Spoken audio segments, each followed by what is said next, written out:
ವಾಹನದ ನಕಲಿ number plate ಹಾವಳಿ. ಬೇರೆಯವರು ಮಾಡಿದ ಟ್ರಾಫಿಕ್ ಉಲ್ಲಂಘನೆಗೆ ದಂಡ ಕಟ್ಟಬೇಕಾದ ಅಸಲಿ ಮಾಲೀಕ. ಹೈದರಾಬಾದ್ನಲ್ಲಿ ವ್ಯಕ್ತಿಯೊಬ್ಬರ ವಾಹನದ ನೋಂದಣಿ ಸಂಖ್ಯೆಯನ್ನು TS12EJ2089 ದುರುಪಯೋಗಪಡಿಸಿಕೊಂಡು ಮತ್ತೊಬ್ಬ ವ್ಯಕ್ತಿ ಹೋಂಡಾ ಆಕ್ಟಿವಾ ಚಲಾಯಿಸುತ್ತಿರುವ ಘಟನೆ ಬೆಳಕಿಗೆ ಬಂದಿದೆ. ನಕಲಿ ನಂಬರ್ ಪ್ಲೇಟ್ ಬಳಸುತ್ತಿರುವ ಸವಾರ ಸಂಚಾರ ನಿಯಮಗಳನ್ನು ಉಲ್ಲಂಘಿಸುತ್ತಿದ್ದು, ಅದರ ಪರಿಣಾಮವಾಗಿ ಅಸಲಿ ಮಾಲೀಕರಿಗೆ ಟ್ರಾಫಿಕ್ ಚಲನಗಳು ಬರುತ್ತಿವೆ. ತಮ್ಮ ವಾಹನಕ್ಕೆ ಬಾರದ ದಂಡಗಳನ್ನು ಪಾವತಿಸುವಂತೆ ನೋಟಿಸ್ ಬರುತ್ತಿರುವುದರಿಂದ ರೋಸಿ ಹೋಗಿರುವ ಮಾಲೀಕರು ಘಟನೆಯನ್ನು ವಿವರಿಸುವ ವಿಡಿಯೋವನ್ನು ಬಿಡುಗಡೆ ಮಾಡಿ ಅಧಿಕಾರಿಗಳ ಸಹಾಯ ಕೋರಿದ್ದಾರೆ. देखो भाई, ये मेरी गाड़ी है और ये मेरी आरसी है. ये गाड़ी मेरे नाम पे है और एक भाई ये चला रहे हैं मेरी गाड़ी फेक नंबर प्लेट पे चला रहे हैं.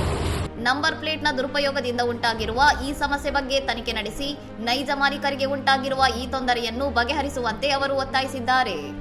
ಈ ಪ್ರಕರಣದ ಕುರಿತು ಸಾರಿಗೆ ಇಲಾಖೆ ಅಥವಾ ಪೊಲೀಸ್ ಅಧಿಕಾರಿಗಳಿಂದ ಇದುವರೆಗೆ ಯಾವುದೇ ಅಧಿಕೃತ ಪ್ರತಿಕ್ರಿಯೆ ಅಥವಾ ದೃಢೀಕರಣ ಬಂದಿಲ್ಲ. ವಾಹನಗಳ ನೋಂದಣಿ ಸಂಖ್ಯೆಯನ್ನು ದುರುಪಯೋಗಪಡಿಸಿಕೊಳ್ಳುವುದು ಕಾನೂನು ಬಾಹಿರವಾಗಿದ್ದು, ಇಂಥ ಘಟನೆಗಳು ವಾಹನ ಮಾಲೀಕರಿಗೆ ಭಾರೀ ತಲೆನೋವಾಗಿ ಪರಿಣಮಿಸುತ್ತಿವೆ. ಇನ್ನಷ್ಟು ಸುದ್ದಿಗಳಿಗಾಗಿ ನೋಡ್ತಾ ಇರಿ ಸೌರಂ ಟಿವಿ.